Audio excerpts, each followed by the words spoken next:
दोस्तों यहाँ पर हम लाए हैं परमात्मा परम दयालु है। ठीक है, उस बारे में तो इस वीडियो के एंड तक बने रहें। पसंद आए तो लाइक सब्सक्राइब जरूर करिए।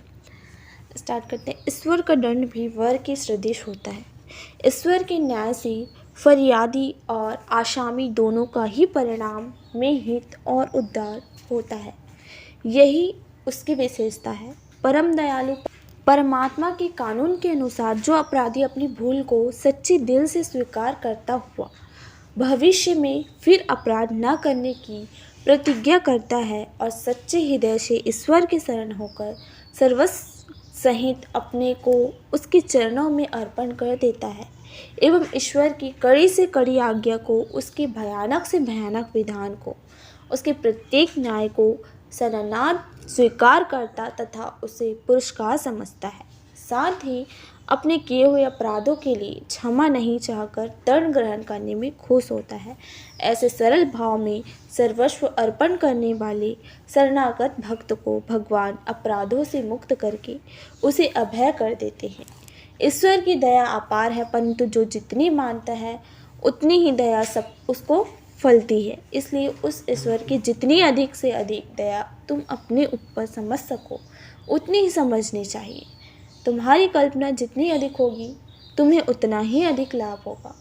जब तक ईश्वर के विधान में संतोष नहीं है और संसारिक सुख दुख आदि की प्राप्ति में हर्ष शोक होता है, तब तक मनुष्य ने भगवान की दया के तत्व को वास्तव में समझा ही नहीं है।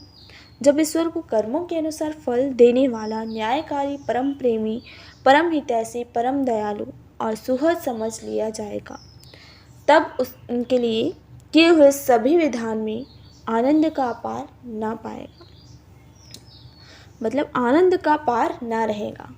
परमात्मा की दया तो समान भाव से सब पर सदा ही है, परंतु मनुष्य जब परमात्मा की शरण हो जाता है तब ईश्वर उस पर विशेष दया करते हैं। जैसे सुनार स्वर्ण को आग में तपाकर पवित्र बना लेता है, वैसे ही परमात्मा अपने भक्त को अनेक प्रकार की विपत्तियों के द्वारा तपाकर पवित्र बना लेते हैं। ईश्वर की दया के लिए क्या कहा जाए।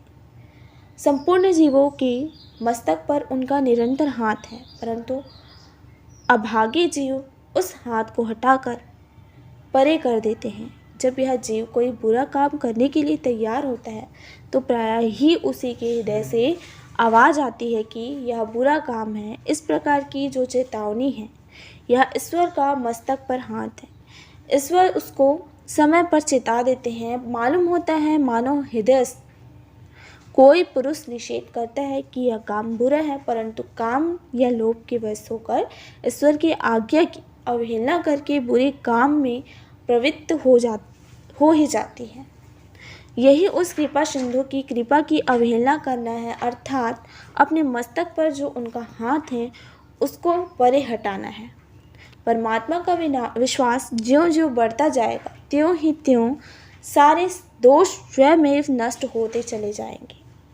सर्वव्यापी परमेश्वर में जितना अधिक विश्वास होगा उतना ही आत्मा अधिक उन्नत होगा।